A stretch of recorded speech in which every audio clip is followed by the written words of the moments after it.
dog's journey picks up a little bit after A Dog's Purpose ends, and we find that Ethan and his partner are dealing with Ethan's stepdaughter, who's a little bit complicated, as children can often be.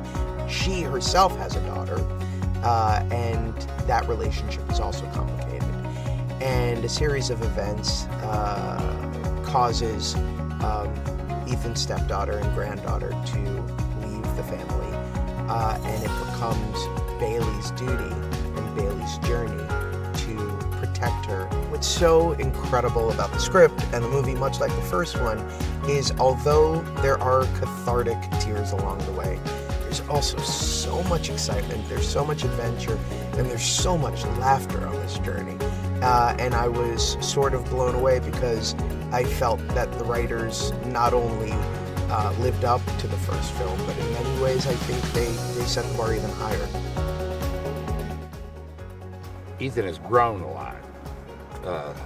He's changed. His life has changed, and he's a lot happier than he was before. He's married the love of his life. He was a kind of a lonely figure before in A Dog's Purpose, and so his life has changed. And also the relationship that he's wound up having with Bailey, I think, really changed him a lot.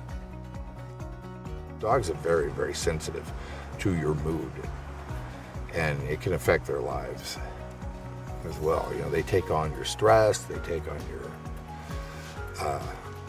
your happy times, and that's what they do. They're like a sponge. My initials actually spell ARF, A-R-F, like the dog, ARF. So I've always thought that's why dogs really like me. But dogs can actually sense that if you're a scared, timid person, they'll like calmly go up to you. But if you're like happy and you're all right with dogs and you love dogs, they'll be happy with you. We're best friends, and CJ thinks that Trent is the only one that she can talk to her about the things that are going on inside her house. Because he's the only one who understands that. Working with Gail has been amazing. I mean, you know, we were on the same page on the first day, and it was really important to me to not make Gloria a total mwahaha villain, because I think that at her core, Gloria is a little kid who never grew up and, you know, struggles with addiction, and you know, I think had a pretty rough time growing up, and Gail was right there with me. Scene with a dog does a lot of the work for you. I was really nervous about it coming into it. I didn't know what to expect, but you know, on a set, there's so much going on that are pretty easy distractions from reminding you that, oh, it's not really happening, we're playing pretend. And then you look at the dog, and the dog is there with you, and so present and so in the moment. It's kind of the best scene partner you could ask for.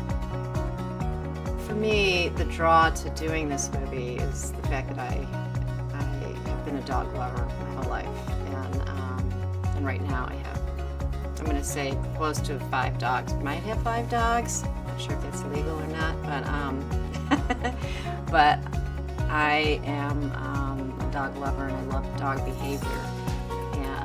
It's always interesting to me to be able to see how dogs communicate, and you know, with their humans, and vice versa. And I think, you know, I saw the first movie, which I loved, and you know, when this movie came around to me, I was like, oh, I have to. I mean, I loved the first one, and I want to be a part of this. And so thematically, it's for me, it just was like a perfect. In the first movie, Buddy, his purpose was to find and to help Ethan be happy, and he brought Hannah to Ethan and provided their happiness for the rest of, through this movie. And Buddy becomes Bailey, and then when Bailey, in this movie, his purpose is to protect CJ, who is Hannah's granddaughter. Trials and tribulations of both Gloria and CJ really make this story very interesting.